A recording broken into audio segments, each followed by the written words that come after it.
Kaleshwaraya Shiva Shiva Sarveshwaraya Shambho Shambho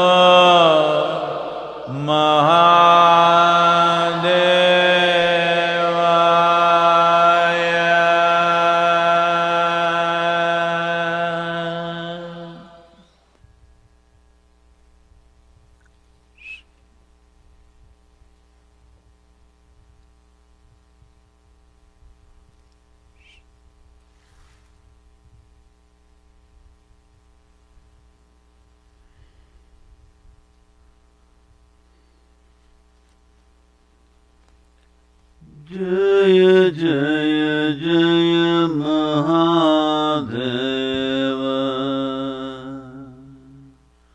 Jaya Jaya Jaya Mahadeva Shiva Shankar Adi Anant Shiva Shankar Adi Anant Jaya Jaya Jaya Jaya Jaya Jaya Jaya Jaya Jaya Jaya Mahadeva Jaya Jaya Jaya Mahadeva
Namaskaram. Namaskaram to all of you, wherever you are. Those of you who are here today in Tennessee, well, temperatures are 6, 7 degrees.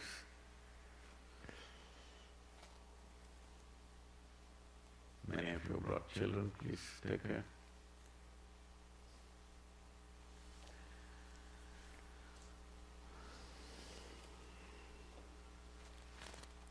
We thought we'll set up a fire, but once the fire is on, everybody will huddle up. Social distancing.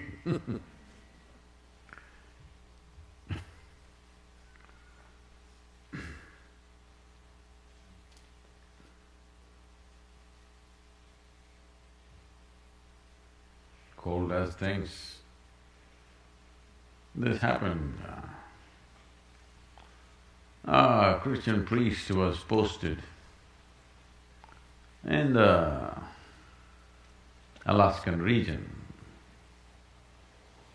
Single man post. Missionaries went ahead of even the military forces, ahead of the soldiers actually, most of the time.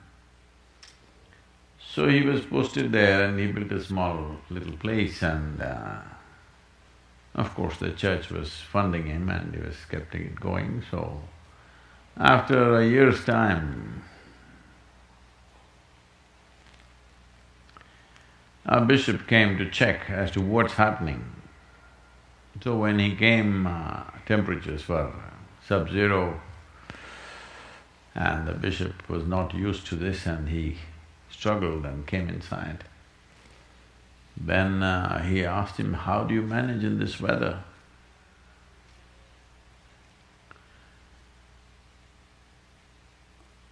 He said,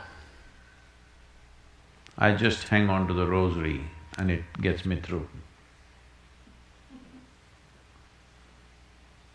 Oh, that's wonderful of you, what a pious priest you are. It's rare to find someone like you, fantastic, but I'm not able to bear it.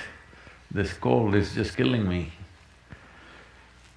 He said, let me give you some whiskey. No, it's allowed. So, then he raised his voice and said, "Rosary, get some whiskey."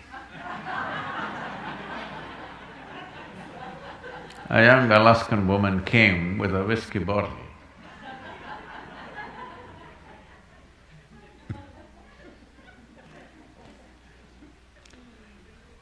So huddling not allowed in this season.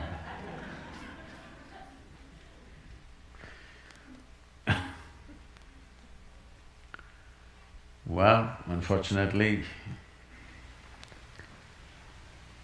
the infections in America is kind of a bit out of control.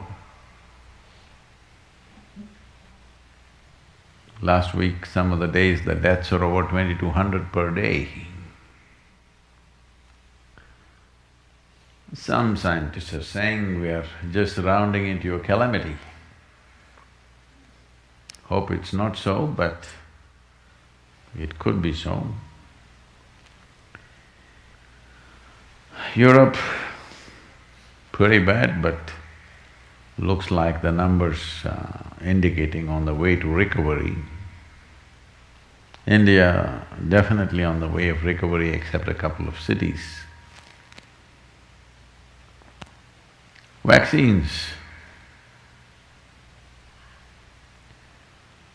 Well, as you know, 2 companies in America have come up with their vaccine. The Russians have come up with their Sputnik. And India has come out with 2 different types of vaccines. But I want all of you to understand,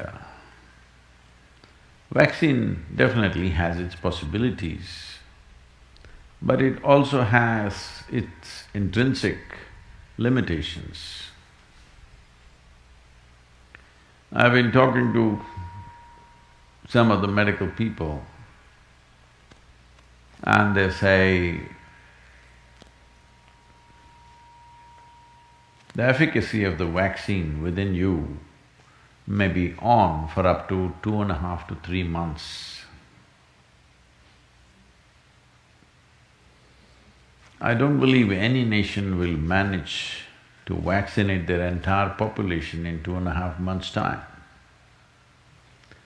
especially in United States, because the vaccines that one other company has produced for you need to be stored and transported at minus 70 degrees Celsius. Well, how much facility is there in this world, even in this country, which can be managed at minus 70 degrees Celsius? All of you know, there's very, very little. To create that facility, to transport everything at minus 70 degrees for it to be effective is going to be a massive challenge.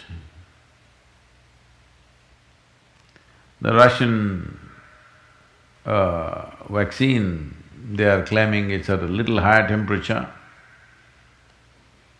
which would be okay in winters of Russia.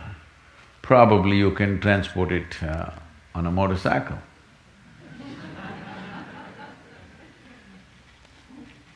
At least in Siberia. The Indian vaccine can be transported between 2 to 8 degrees centigrade plus, not minus. But its problem is, it's a two-step vaccine. That is, you need to take one today and take another one after 30 days, otherwise it will not be effective. Even in your own families, if you have 5, 6 people, you will have trouble to get them for the first vaccine and then the second vaccine. Forget about the entire population. So vaccine will definitely,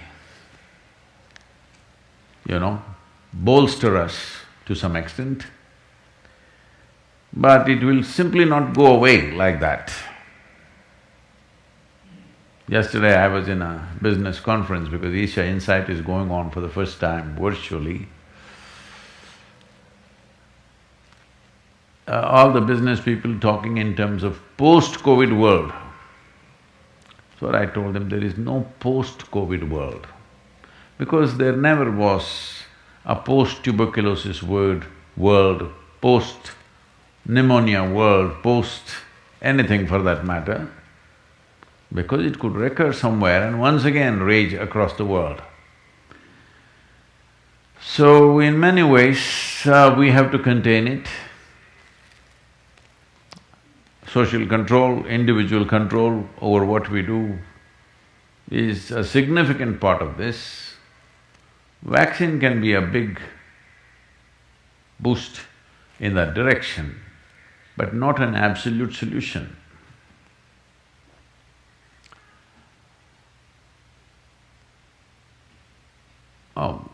Death in last 24 hours, United States is 1,367.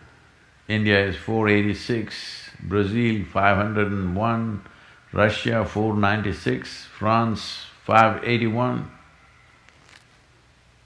Just in these 5 countries, it's over 11,000 people. Not to be taken lightly, that's all I'm saying. This is not to paint a black picture, a negative picture. This is for us to understand that you must be successful in life. One very important ingredient of success is you must stay alive. Hello? It's a very important part of being successful. But when you start off, this happened in your school, maybe later in your university, later in your work, it's happening to people, maybe not everyone, but to a whole lot of people. Their commitment to success is weak. They want to succeed, they will take 3 steps, then something little interesting happens here, they will go away here, they'll go away there, they'll go away there. Hey, I want to live, huh?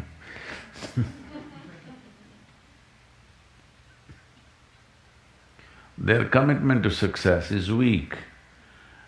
Either situations around them in some way, situations can impede you from doing what you're doing very easily, many times it happens to everyone. But when this happens, people weaken their commitment for their success. Maybe physically, they'll feel little weak, they will weaken their commitment to success. Maybe their emotions slosh around a little bit, they will weaken their commitment to success. This is very important right now.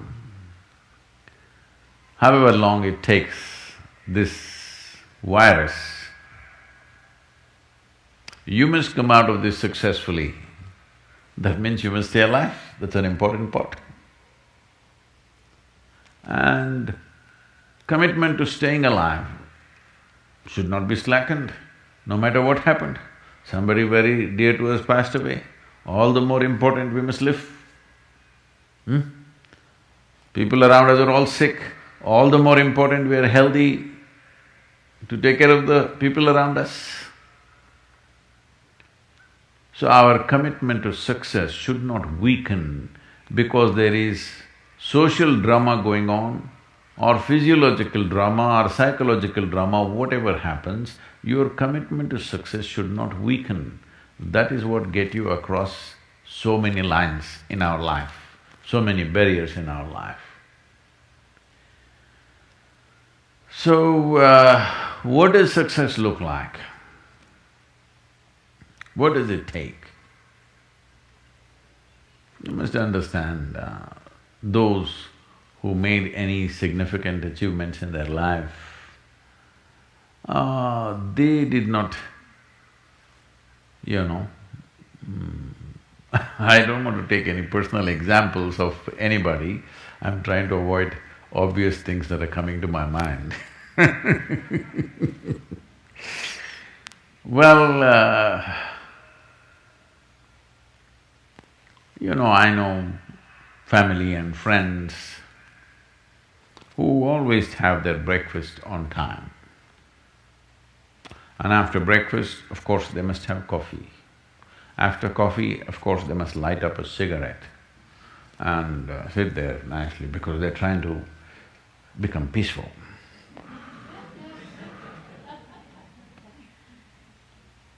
And then they will go to work, come back home exactly on time for lunch, eat lunch, rest for 1 or 2 hours, sleep, then evening have one tea and then smoke, and then again go to work. And 8 o'clock, 8:30, they're back home for dinner and then maybe other things, drink and this and that and whatever. Well, that's their priority. It's fine, I'm not complaining, it should not be that way. But those who have been very successful, either in music, sport, art, business, spiritual process, doesn't matter what, those people never know when they ate, when they slept, when they got afternoon rest. I have not seen such a thing in my life.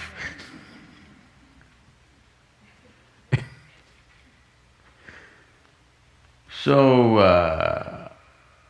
those who are committed to being successful with whatever they are doing, one important aspect of their life is they're not settling down wherever it's a bit comfortable. Because comfort will happen when they lower you to in the grave, very comfortable you are, Have you seen how comfortable they are? Once they're dead, if you throw them there also they're comfortable, if you lower them they're comfortable, even if you burn them. Right? Yes or no? Comfort will come. Right now, it's about ensuring that there is profoundness of experience and there is impactfulness of activity. Because If they had given you a limitless amount of time, you could do all those things, nothing wrong, I'm not against them. But they gave you such little time with such tremendous potential of being human, that's the problem. If creation had made you like an earthworm, I'm not saying there's anything wrong with an earthworm, it is just that it's a unipolar potential, it can only do that much. An earthworm is not thinking of climbing a tree because it knows it'll be picked up by the birds, it never has such aspirations. It just wants to recycle the earth. You know, it is beneficial to so many other lives, including us, but its objective is very clear, to eat and to reproduce and to die. Very clear objectives. That purpose to fulfill, he strives. I don't think he sleeps in the afternoon. I don't think so, because many afternoons I've seen earthworms, they were all vigorously active.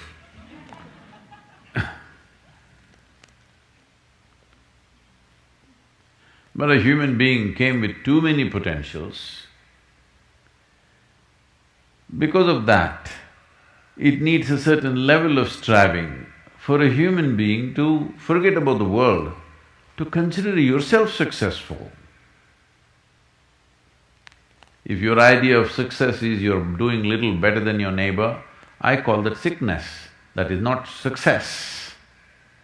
You are happy that your neighbor is worse than you. Is this sickness or success? It is sickness. But in some way you feel fulfilled with what you're doing, let's consider that as success for now. It doesn't matter whether you're better than somebody or worse than somebody, that question should not even come up in your mind. But in some way you feel you're using yourself fully and there's a certain sense of fulfillment in your activity. Well, if you're capable of just closing your eyes and simply sitting without any activity, that's fantastic. But you cannot do that. You cannot do that right now in the states that you are. You can't simply close your eyes and become still. Instead of being busy, you will become preoccupied. That doesn't mean you're improving, that means you're regressing in some way.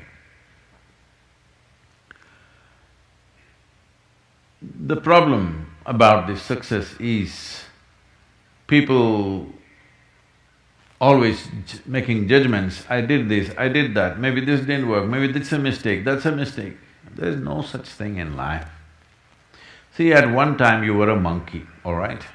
This is not me, this is that Englishman, you know? Charles Darwin said, you were all monkeys. At one time you were a monkey, just a brief while ago.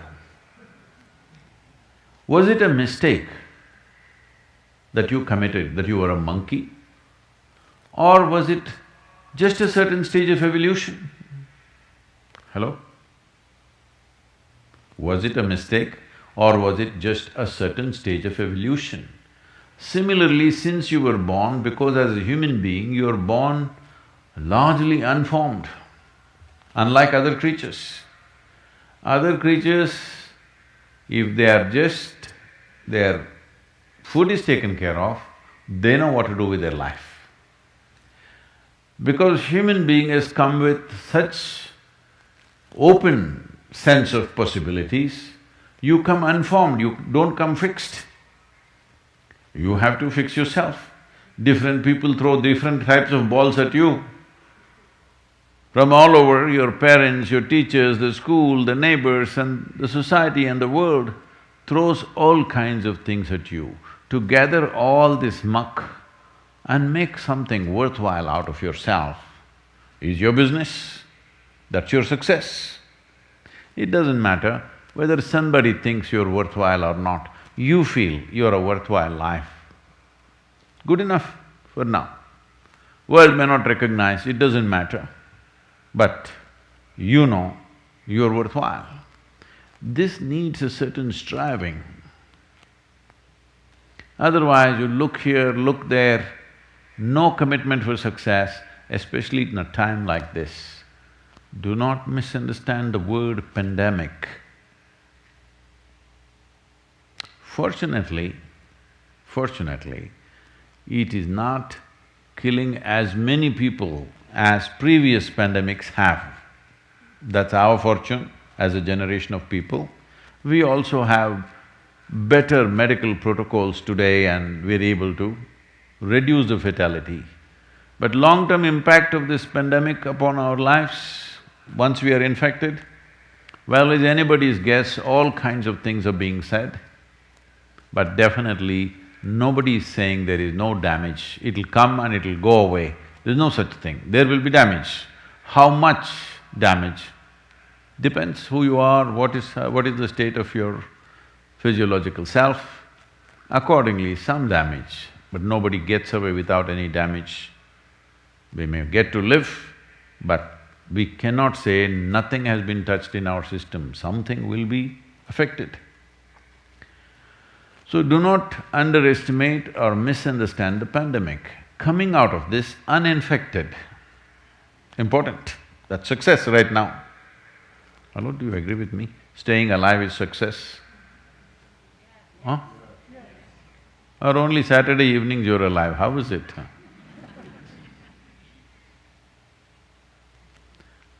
Today Sunday morning, usually people are dead, at least the young people are dead on Sunday morning. They were alive on Saturday evening. They will wake up Monday noon time. This happened. There was a karate master in Japan and he had a disciple. One day, this disciple seeks an appointment with the karate master and then asks, why does my ability not improve? Why am I not able to do this as you do? Why am I not able to punch or kick as you do? You're over 70 years of age, I'm 22, but still I can't kick like you or punch like you. Why my ability is not going up? Then the karate master asks, have you seen the feathers of the gull, the seagull, when it is going into the sunset? Have you seen the fire at the tip of the feathers? He said, yes, master, I have seen. Then he asked, have you seen that golden line upon the peaks of the mountain when the sun rises? Yes, master, I have seen that also. Have you seen the shimmer of light on the ocean when the sun is high up? Yes, master, I have noticed that phenomena also. Have you seen the moon reflecting itself in the pond? Yes, master, definitely I have seen that also. Then he said, that is the problem. Stop watching all this shit and go and train.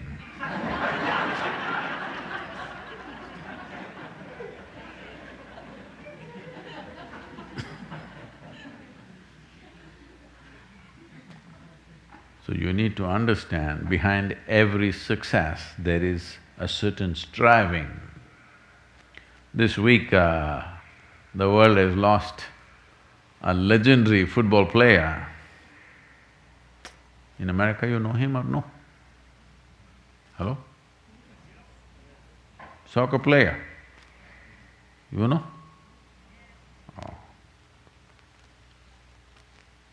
Oh. Well, he was not just legendary, he was magic. If you watch him play, Maradona, well, there are skills, but I'm telling you, there are a lot of people on the street side in many cities in Europe who have similar skills. Really, in the city centers, there'll be one guy with a ball, he will kick it. If you want, he will do it 1,000 times like this, he will make it stand on his head, he will make it stand on his shoulder, he'll roll it down his back and kick it back again. Maradona's videos are there where he is doing all these things. I'm saying there are any number of people who can do that. But still, somebody goes beyond that. One thing is, he doesn't have the physical stature of other football players, he is much, much shorter. But one thing you will see is, when he's on the ball, he's just on the ball, nothing else. It doesn't matter, you see this guy falling down but he's on the ball, you make him do whatever, he's on the ball, you can't take his eyes and his focus off the ball. Because that's all his life was about. Once there was no need to kick the ball, then he did not know what to do with his life, that's another matter, unfortunately. The other aspects of his life didn't work out so well. But as a ball player, rarely anybody rose to those levels, became magical. Why I'm saying this is, that's how focused you should be on your success. Success does not just mean money, success does not just mean professional stuff. Success means as a life, you're successful. Through this pandemic, success can be more simply defined. That is, you're alive, you stayed alive and you're healthy, that is success. Please be focused on the ball. If you go here and there, well, life need not be very kind to you. It's very, very important. Because as time passes, people will become slack. This is what is happening. When it came the first wave, people got a little tight and they understood they need to do this. After 3 months, oh hell with it, what will happen? Nothing happened, see, he didn't die, she didn't die. So what is the problem? Let me go and die. If you're volunteering for that, it's up to you. You know, I like volunteers. But that's not what life is for. Life is not for throwing it away. Unless you have such a cause that you're willing to wear your life out for it. Otherwise, simply throwing it away is just an irresponsible… It's out of laziness, it's out of lethargy, it's out of lack of focus that these things are happening. But of course, you will weave a philosophy about it.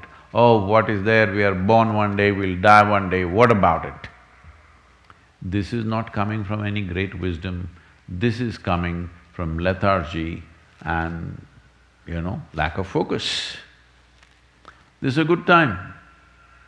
If you did not have it all your life, this is a good time to earn that focus. That I want you to watch some of the… you just watch Maradona playing, just see the way he's on the ball. Skills are there are any number of people with skills, but not everybody will get as far as he did. But hand or foot, it doesn't matter, focused on the ball. Most of you not getting it,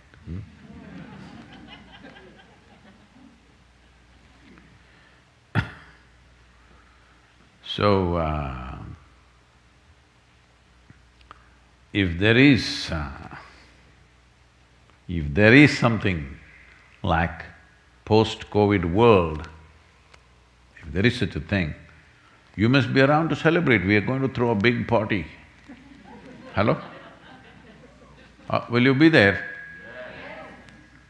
Only few people are saying yes, what happened to the others? When the virus is over, I'm going to throw a massive party, will you be there? Yes. Good, that's success. Be focused on that. Just get an RSVP for the party, dates we'll announce later. Yes. I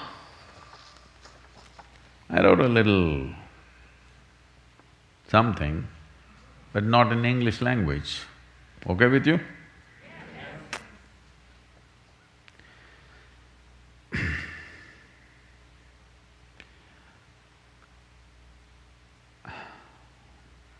It's called Thaiman. ಕಾಲ್ ಕೆಳಗೆ ಮಣ್ಣಾದೆ ಮೇಲೆದ್ದು ಮರವಾದೆ ಎಲೆಯಾಗಿ ಕೆಳಬಿದ್ದೆ ನೀ ಯಾರವ್ವ ಬೆಲೆಯಾಗಿ ಮೇಲ್ ಬಂದೆ ತಿನುಸಾಗಿ ಜೀವ ಕೊಟ್ಟೆ ಬದುಕಿದರೂ ಸತ್ತರೂ ನೀನೇ ಆಶ್ರಯ ನೀ ಯಾರವ್ವ ನೀರಾಗಿ ಬಂದೆ ಹಾಲಾಗಿ ಬಂದೆ ಜೇನಾಗಿ ಬಂದೆ ನೀ ಯಾರವ್ವ ಉಂಡರೆ ಮಣ್ಣು ಉಸಿರಿದ್ದರೆ ಮಣ್ಣು ಸತ್ತರೆ ಮಣ್ಣು ನನ್ನ ತಾಯೇ ನೀ ಯಾರವ್ವ. Well, should I translate this for you?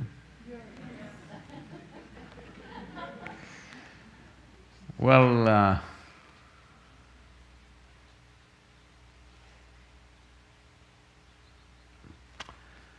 under my feet, your soil. When you rise, you become a tree. Again you fall down as a leaf. Who are you? You come up as a crop. You give me life as food.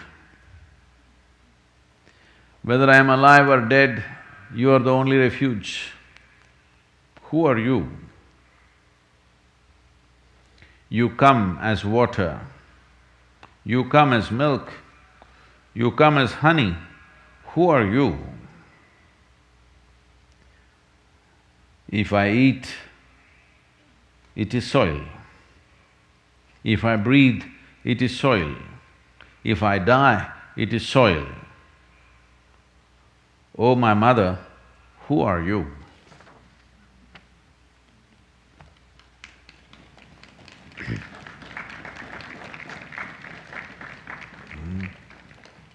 I heard there are questions.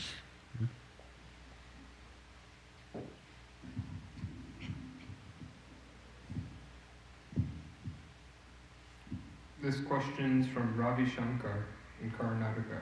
Karnataka is full of Ravi Shankars.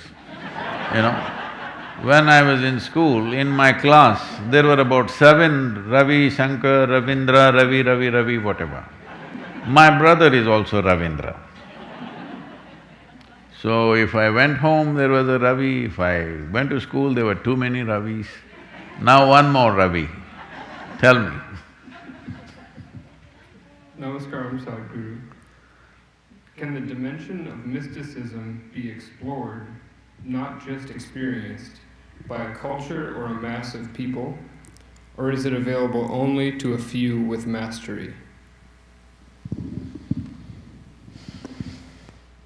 Is this question understood? Hello?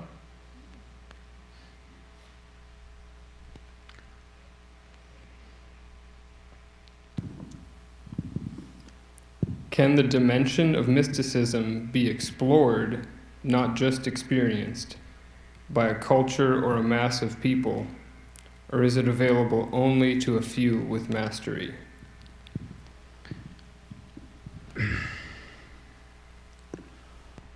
So what you need to understand is the difference between exposure and experience.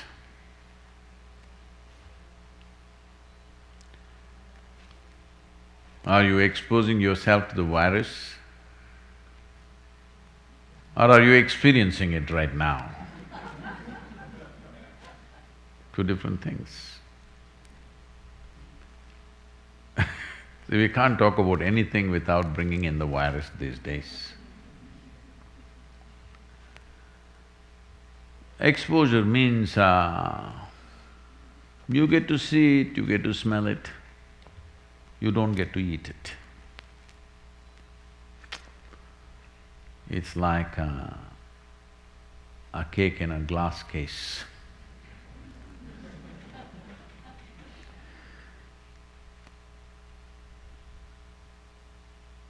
Only in the United States they do it, in India they won't do this, because if somebody smells food, after that nobody will eat that food. Here, if you say, is this good, the salesperson eager to sell will bring it out and say, just say, it's really nice. You should never ask, have you eaten it? Because he or she has not eaten it, but by smell, you are supposed to make out. So exposure is one thing, experience is another thing. Mastery is another dimension altogether. Let's start from the top, because I see this question as an elimination process. If you want to have mastery over mystical dimensions, there is no such thing. You have mastery over your perception. Because of that, mystical dimensions have become possible. So the mastery is not over mystical dimensions, you have mastery over your perception.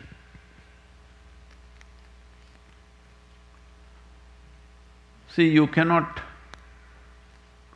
master the sunlight, for example, even physical things.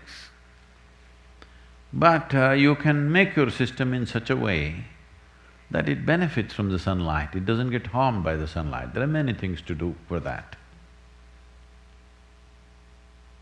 So mastery is always about this one.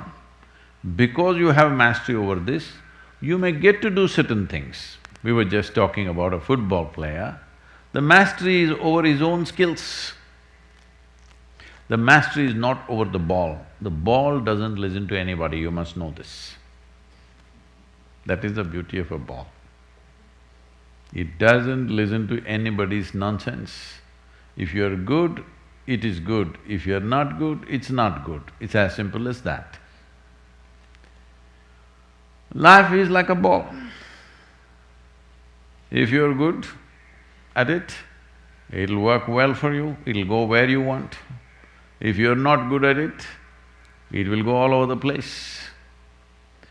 So you cannot have mastery over life or death, but you can have mastery over this. Because of that, you transcend these processes. So you access dimensions which are considered mystical. How do you define what is mystical? Mysticism means just this. To put it very simply, technically, this is not the entire reality, but technically, whatever you cannot understand logically is mystical for you. Hello? It is not entirely true, what I am saying, but it is logically correct. What you cannot figure within your logical framework of mind looks mystical to you or magical to you. If I go to the tree and pluck a fruit, you will say, oh, I can also do that.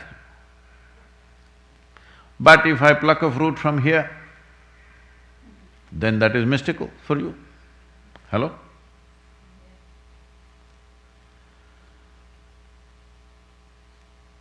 We will eliminate the word miracles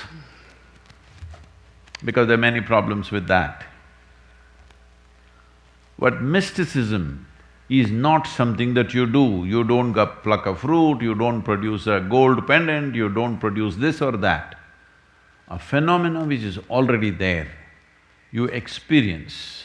If possible, if there is a conducive atmosphere, you make others also experience. So mysticism is not about performing miracles. Mysticism is a profound experience, a profound exploration of the phenomena of life, and that phenomena which is not perceivable by five sense organs. That means you cannot see, you cannot hear, you cannot taste, you cannot smell, you cannot touch. Because of this, it's become mystical. If you could see it or hear it or smell it or touch it or taste it, you would know what is its nature. But because the five sense organs are not able to touch it, because the phenomena is beyond physical nature, Because of that, it's become mystical. So experiencing it will take a certain level of committed atmosphere, certain level of preparation, and certain trust, because you will have to… Suppose I want to walk you across a tightrope, then you need a certain amount of trust. If I stand beneath and say, don't worry, in case you fall, though you are 100 kilograms, I will hold you. You must trust. Oh, how can Sadhguru hold me? Then you will have to fall, bounce back and go back onto the rope. I'm saying it becomes cumbersome and nearly impossible because you cannot make somebody walk into a space that they do not know. Either they must have absolute trust or they should have a mad sense of courage, insanity they need, otherwise they cannot. But exposure is a different matter. We can expose people to mystical dimensions. We can introduce them in the way they understand. We can set up situations where there is a possibility of a little bit of fuzzy logic, but by doing enough… you know what trigonometry? It's like trigonometry, it's not… it is no more, even algebra. That is, 1 plus 1 is not necessarily 2, it could become something else, it's not simple arithmetic anymore. So by using such methods, we can expose people to certain dimensions or certain possibilities. Even if they don't experience, they see the possibility that it can be experienced. Once they see the possibility, generally, the longing to experience will become very strong. Well, some people of course may feel it's too much for them, but for most people, the longing to experience will become strong. Once the longing to experience has become strong, the possibility of crafting your system in such a way that you can experience will become very much a possibility. So as a part of this, we've been…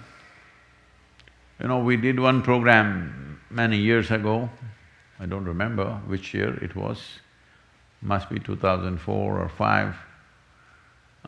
We did one program in this direction. We did another one called Anadi, which was more spiritually oriented, but a little bit of exposure to mysticism was there. Now in the month of March this year, I mean the 2021,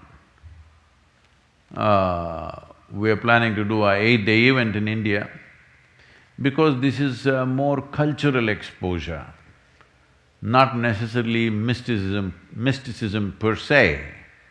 It is a cultural exploration of mysticism. We will be doing a program called… I was not supposed to tell you.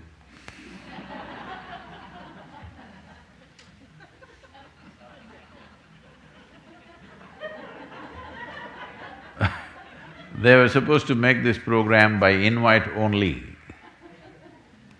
But now this question has come, so we will be doing a program called Shiva, the ultimate mystic. An exploration and little exposure to that dimension. It is a culturally rich program, it's a one-time program, we cannot repeat those programs because it's an elaborate cultural arrangement with lots of music, art, theatre, everything mixed up. And it costs a lot to prepare the yoga center for this because last time, the last special event that we did like this was Mahabharat. When we did Mahabharat, everybody in the ashram were dressed like that period. The food was from that period. All the decor from that time, that is 6,000 years ago.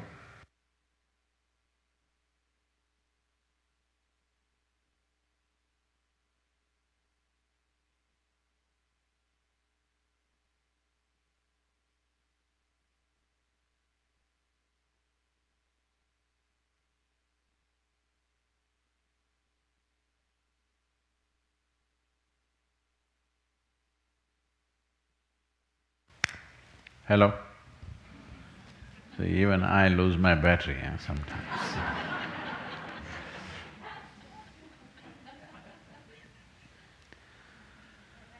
So from food to decor to clothing, everything was from that time and the entire ashram was prepared for this. I think those videos are partially out because we must have shot nearly 100 hours of video, but at the little bit of it is out, I believe. Before that, we had a program called Leela. This was about how Krishna taught yoga. So because Krishna is supposed to be blue-bodied and everything about him is blue, blue, blue,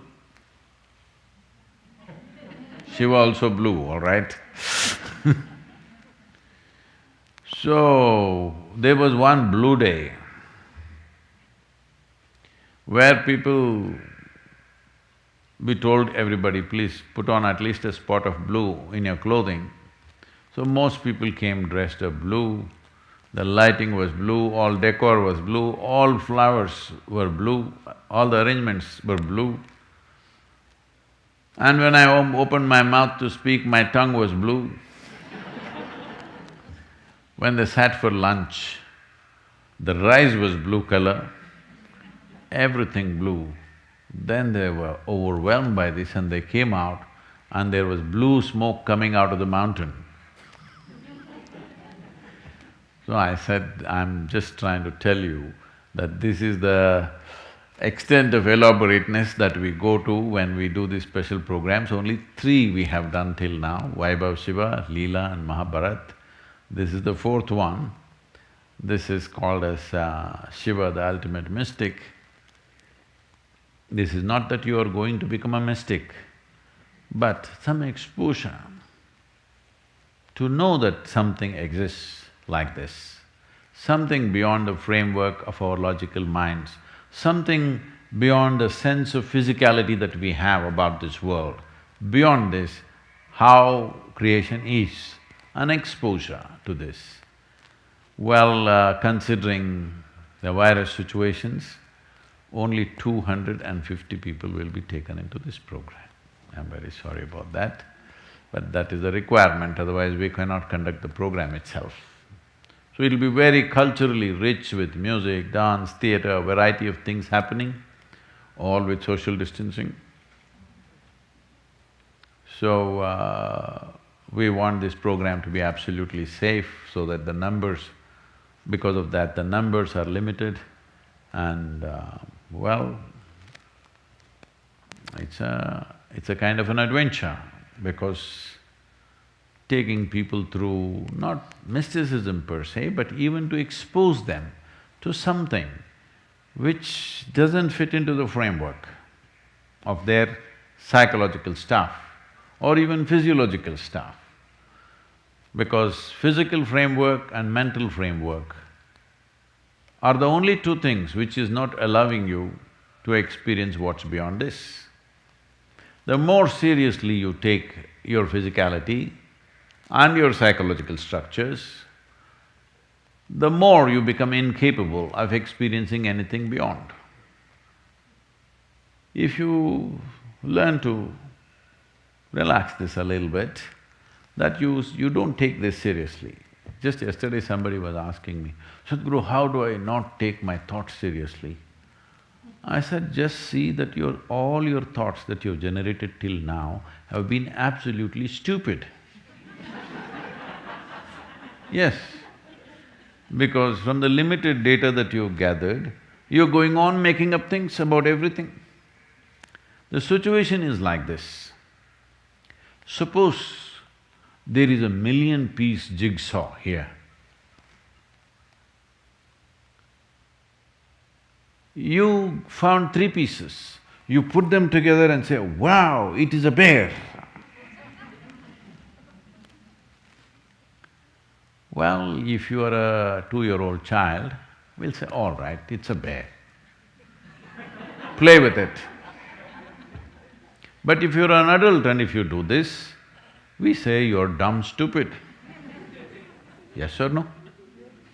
That's all that's happening with the logical mind.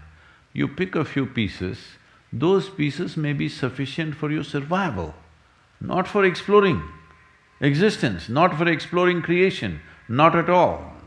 Simply not possible, because with 3 pieces of jigsaw when it has millions of pieces is a ridiculous way to understand or to experience anything. These pieces that you have gathered are good for you to earn a living, manage your stuff around you, it's fine. But if you just gather these trinkets and you think they're everything, you'll only end up with that, a warehouse of things. Yes, most people don't have a home, they have a warehouse. Hello? Many of you living in a warehouse, isn't it? Because there is enough things there for 50 people, though there are only 3 people in the house.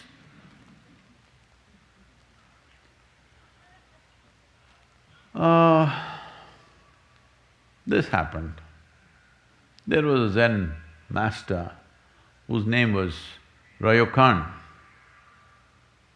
He was living in a small little hut with bare minimum stuff. One day a thief entered his little hut. He was sleeping and the thief was slowly trying to find something, but it's an empty place. He looked this corner, it's dark, in this corner, that corner, he's looking, feeling his way out to pick up something, nothing. Then this Zen master woke up, sat up and said, I'm so sorry, there is nothing here for you to take. The only thing that I have is this old pair of clothes that I'm wearing. You take this. It's cold outside, you take this extra clothing. And he took off his clothing and gave it to him and sat there naked. The thief did not understand what this is, but first thing you've been caught. The next thing is you're being given a gift, and the gift is some clothes that he was wearing. Just not able to figure out this is a mystical situation, you know. Because in the mindset of a thief, he cannot understand how can somebody give away the last possession of his life. Confused and feeling, kind of zonked out by mysticism, he went away. Then Ryokan sat there and lamented. He looked out of the hut, there was a wonderful full moon, today is a full moon, it's a very rare full moon, you know this? Looked out at the moon and said, I wish I could have given this moon to him, but I don't have it, so I gave my clothes. So what I'm saying is, only survival process fits into the framework of your psychology and physiology. Survival. Survival and survival alone, nothing more. So if you want some exposure to a dimension beyond this, well, this is an attempt to create a very strong, a beautiful cultural event to expose you to mysticism, not to experience mysticism, maybe some taste. Sometimes even by smell you experience something, isn't it? Hello? If you smell it, mouth waters, some experience is happening. Yes or no? If you… now I can't make out who is you. If you happen to be Indian, behind the mosque, then if you just think of raw mango, chili and salt, right here in the December month, it will water, mouth will water. Already mouth watering. Please, when you want to spit it out, remove the mask and do it, okay? Because it can happen. It's become so much a part of you. This happened to farmer Jack in Tennessee. The old farmer, over 80 years of age, but still very strong and healthy man, always been hardworking. So his grandchildren decided they must take him to a doctor for a medical checkup, and he had never been for a medical checkup, he didn't know what it is. So they took him for a medical checkup, the doctor examined him, all different aspects of examination, everything he did, and said, "You are strong as an ox. Really, there's no problem with you. Only thing is, it will be, winter is coming and I see you're not wearing your underwear, you're just pulling up your pants. It will be more healthy to wear underwear, and it will be much warmer also for you in this stage of your life, and it is also clean to do that. There is cleanliness, there is warmth, and health will come out of this." So the grandchildren bought him underwears that he had never worn all his life. So he wore the underwear, and then he was ploughing the field, he was on the tractor, and then he felt like relieving himself. Went down and sat for a shit. Then after he was done, he looked back and said, "Wow, it's really clean." And then he came and sat on the tractor seat. Then he said, "Yes, it is warm. Health will come for sure."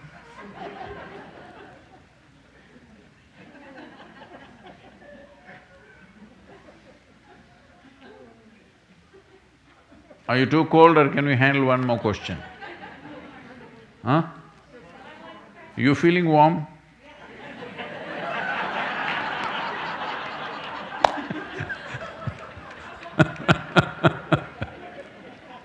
It's all right, they're warm, you can ask another question.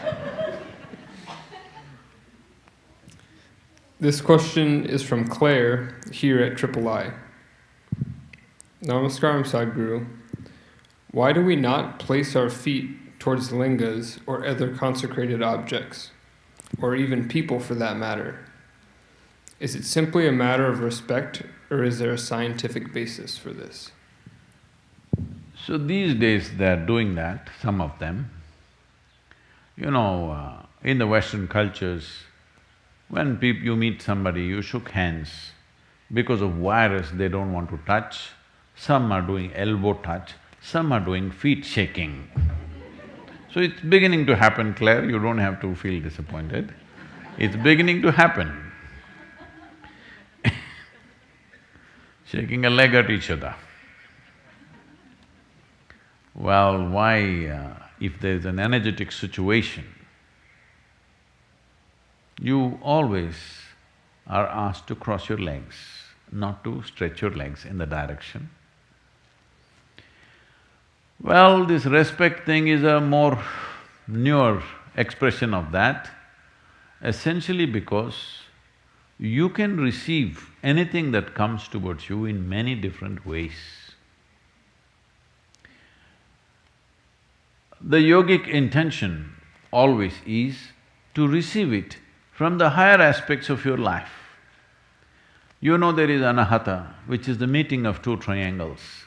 Below that is Manipuraka, Swadhisthana and Mooladhara, which are all chakras representing different aspects of survival process.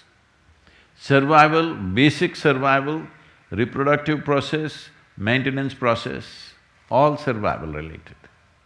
Here it comes, and there are two triangles intersecting each other, because this is ultimate ecstasy, this is realization, this is power, this is love, and these sections, these triangles intersecting. When there is a consecrated space, what it means is, there is a powerful energy which has the possibility of transforming you. That energy must come to you always from the highest possibility that you can receive. If you can receive from your Sahasrar, it would be too fantastic. That is the reason, the moment any Indian person goes into temple, first thing is, they want to expose this. They keep it wet. In a proper temple, they are told, even in the Dhyanalinga temple, people go wet themselves, a wet head, because they are hoping this energy will enter here. It didn't work, so hoping here. Didn't work, then they will take, hoping this will have worked. Nothing worked, then they will say this. But they don't want to go here, because these are survival processes. We don't want to enhance them. We want to enhance other dimensions of life which will enhance our life, because if you survive better, if you survive, it's good. It's very essential we survive. But surviving better than somebody is not a life goal. It's a waste of time, because whatever you do, you're not going to survive forever. Hello? Whatever you may do, even minus the pandemic, you will not survive forever. So there is no need to invest too much in the direction of survival. So, because of this, the whole culture understanding this dimension, they created the societies in a certain way. Well, today what you find is a whole distorted version of that, but fundamentally it is still there, that when you go to any consecrated space, you're like this, because you wanted to enter here, you want to become blissful, ecstatic. Doesn't work, at least peacefulness and realization, balance and free from all kinds of poisons that are there in the world should not enter you. So essentially you want the upper part of your body, above anahata, to be exposed to this. You don't want to sit with your legs open like this in front of a consecrated space, because that will attract a totally different kind of energy towards you, and that will work for you in a completely different way, which is not necessarily beneficial to you, it could be detrimental to you in many different ways. That's a reason when you sit in any space where you think there is power, there is energy, you always cross your legs and sit, because you want to close the lower part of the body. If you do this, you know in some way you are close to people, isn't it? Hello? Ladies, you know this. Suppose somebody is talking to you, let's say a stranger has come, a man, talking to you. Will you talk to him like this? Hello? Some of them are doing it these days, because they think what is wrong? Nothing wrong, you will bring a certain different type of attention to yourself. Well, if the man is decent, he will do this, if you are Indian, otherwise you will say hello and maybe shake his hand. And if he's acting little fresh, you will say, yes or no? Because you know, you may not know intellectually, but instinctively you know what kind of postures bring what kind of attention to you, isn't it? Hello? Whatever culture you have grown up in, instinctively you always know, because it happens in the body. It's not that we make up in the mind, certain things happen in the body.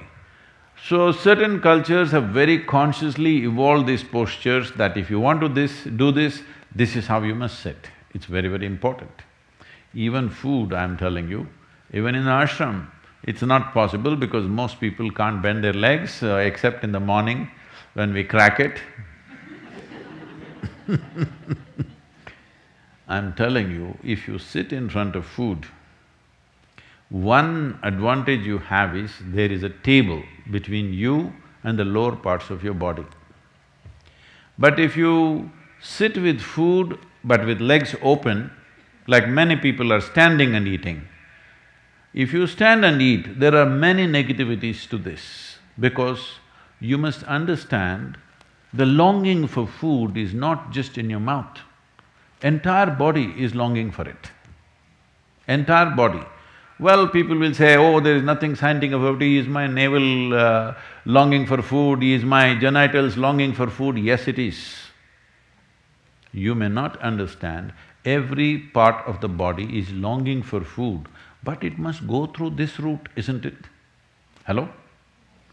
Similarly, there are other kinds of longings in our body, they must go through the right route, then only life works out in a certain way, otherwise you will distort life. So keeping your legs crossed whenever you see a powerful form is a very important thing. And also food. Food is a very powerful thing. Hello? If you've not eaten for 3 days, you understand it's a very powerful thing, isn't it? Hello? It is a very powerful thing, and you will see if you've not eaten for 3 to 5 days, every cell in the body will long for food.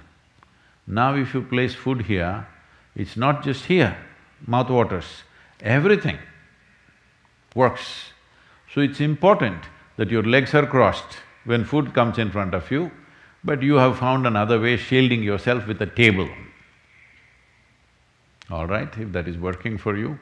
But if you're having food, you're very hungry and food is exposed to the entire body, this is not good for you. This goes for food because we consider food as a very powerful instrument, consecrated objects, and human beings who are of a certain power within themselves, you never open your legs and sit like this in front of them, because that will bring a wrong kind of energy into your system.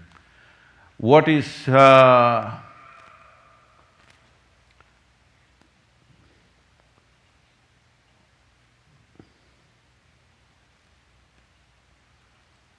I'm asking you,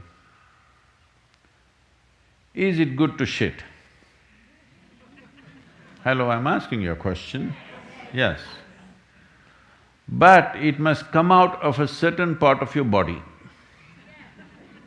If it comes out from elsewhere, it will become terrible, isn't it? Hello? Similarly, food should go in a certain way. Food going in is not only physical food going in, food goes into you in so many ways, because the entire body is capable of this. I must tell you my experience. Once we had a major success in some business venture when I was doing this. So, I was always exposed to nature wherever possible. I've been trekking, motorcycling, all this, but my partner is a nice city boy. So we decided that we will go to a place where there was a reservoir, like a dam, and there's a big lake, and there are small, reasonable sized hills. We went there and we were all swimming. After swimming, I was still in my swimming trunks. I thought, let me climb the hill. It was summer months, pretty dry. So I went up the hill. Now sometimes I wonder, these days wherever I go, somebody's carrying a bottle of water. At that time, I rode through the day and night. I never had a water bottle with me. We just managed just like that. So I went up the hill. As I went in the summer heat, bare-bodied, I was sweating heavily, but I have a problem of turning back halfway. So I want to go all up, all the way up and then come down. I went up, and as I was beginning to come down, I started feeling that I was suffocating with my tongue kind of bloating up. I was dehydrating so much that my tongue was becoming like a block in my breathing, and I really started struggling. I badly needed at least a few drops of water. I tried to lick my own sweat, but it didn't help.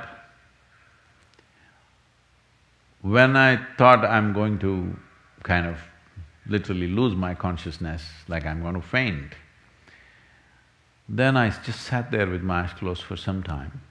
Then I realized my entire body, like all the hair on my hands and legs are all going this way. It's not like goosebumps. Goosebumps means this will rise this way, this will rise this way. I just saw that all the hair pointing this way. And I just knew, there's water somewhere here. And I just went in search of it. I went into a small, beneath a rock outcrop, like a small cave. Cave not for a human being, maybe rabbits and rats and those kind of animals could go and stay there, that kind of cave, just about that much. There was a small pool of water. Maybe it was rabbit's urine or it was rainwater, I don't know what the hell it was, it didn't matter. I just put my face into it and drank up the whole thing, including the mud and everything. I sat there for a while, recovered from that and came down. Why I'm saying this is, when you really need something like food or water, you will see every cell in the body will long for it. If you pay attention, you will see thirst is not just in your mouth, it's everywhere. So, the same goes not just for food, the same goes for other types of energy also. Every cell in the body longs for it. It's very important you receive it the right way. So whenever you feel there is a powerful place, it's always best to cross your legs and sit down if you're sitting there, not sitting like this. You will attract something that you don't need.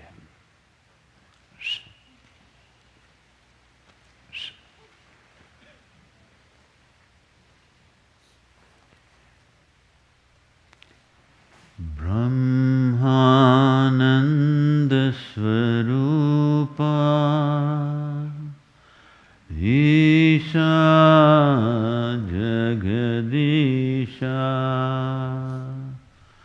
Akilananda Swaroopa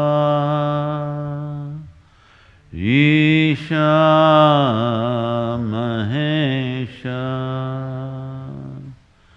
Bramhananda Swaroopa Isha Jagadisha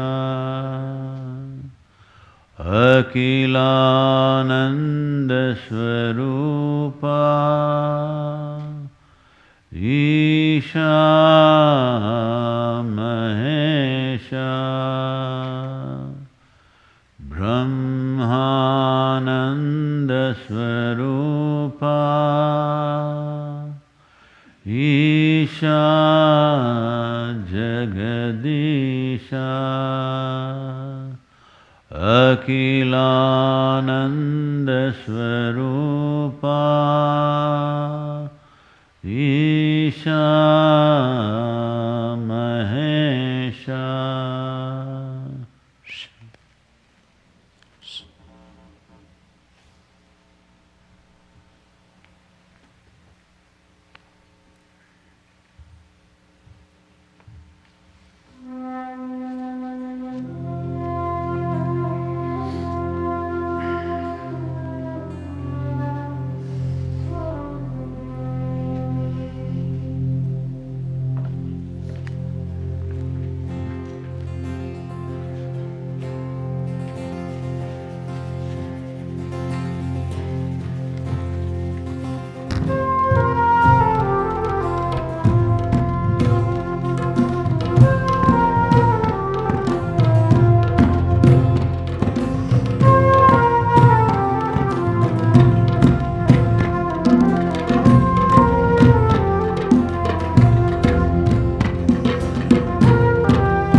Vivekananda was just 18 years of age and he was a fiery youth.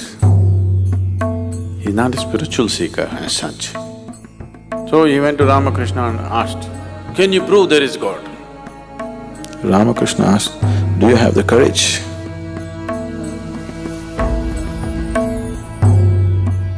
He saw something that he had never imagined in his life. And then the madness caught him. He set fire to a lot of people. Vivekananda was the first yogi who came to United States of America. He said, "Give me 100 people, I will change the face of this country."